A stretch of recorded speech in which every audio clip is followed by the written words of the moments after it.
اللہ کے نام سے جو بڑا مہربان نہایت رحم کرنے والا ہے۔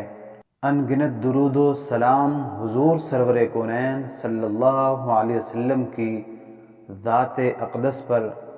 السلام علیکم ورحمۃ اللہ وبرکاتہ۔ رائے حق میں طعن اور ملامت سے نہ ڈرے۔ چھوٹی سی نصیحت ہے پیارے آقا مدنی کریم صلی اللہ علیہ وسلم کی، پر عمل کرنے پر پہاڑ سے بھی زیادہ فائدہ پا سکتے ہیں۔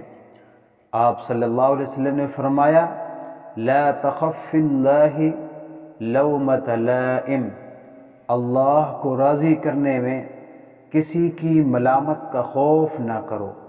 اگر کوئی ہنستا ہے تو ہنسنے دو۔ اگر کسی آدمی کو سخت پیاس لگی ہے اور کوئی شخص اسے ٹھنڈے شربت پلائے، اور یہ جگہ اور بستی ایسی ہے کہ جہاں شربت پینے والے کا مذاق اڑایا جاتا ہے، تو آپ بتائیں کہ کیا یہ پیاسا شخص لوگوں کے مذاق اڑانے کے خوف سے شربت پینا چھوڑ دے گا؟ تو اللہ تعالیٰ سے اس کی محبت کی ایسی ہی پیاس مانگو کہ سارے عالم کی ملامتیں تمہیں اللہ کی فرما برداری کرنے سے نہ روک سکے۔ اگر کوئی شکاری مچھلی شکار کر کے اسے دوبارہ دریا میں چھوڑ دے تو وہ دوبارہ دریا میں جائے گی یا نہیں؟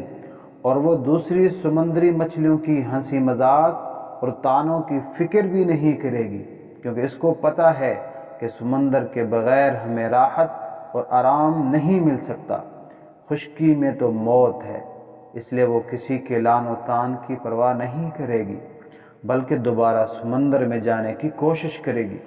اسی طرح مومن کی شان یہ ہے کہ وہ اللہ کے علاوہ کسی سے نہیں ڈرتا، اللہ کے معاملے میں وہ مخلوق کا خوف نہیں کرتا، کسی کے لعنت ملامت سے نہیں ڈرتا، اپنی بیوی سے نہیں ڈرتا، برادری اور معاشرے سے نہیں ڈرتا، اپنے علاقہ اور ملک سے نہیں ڈرتا۔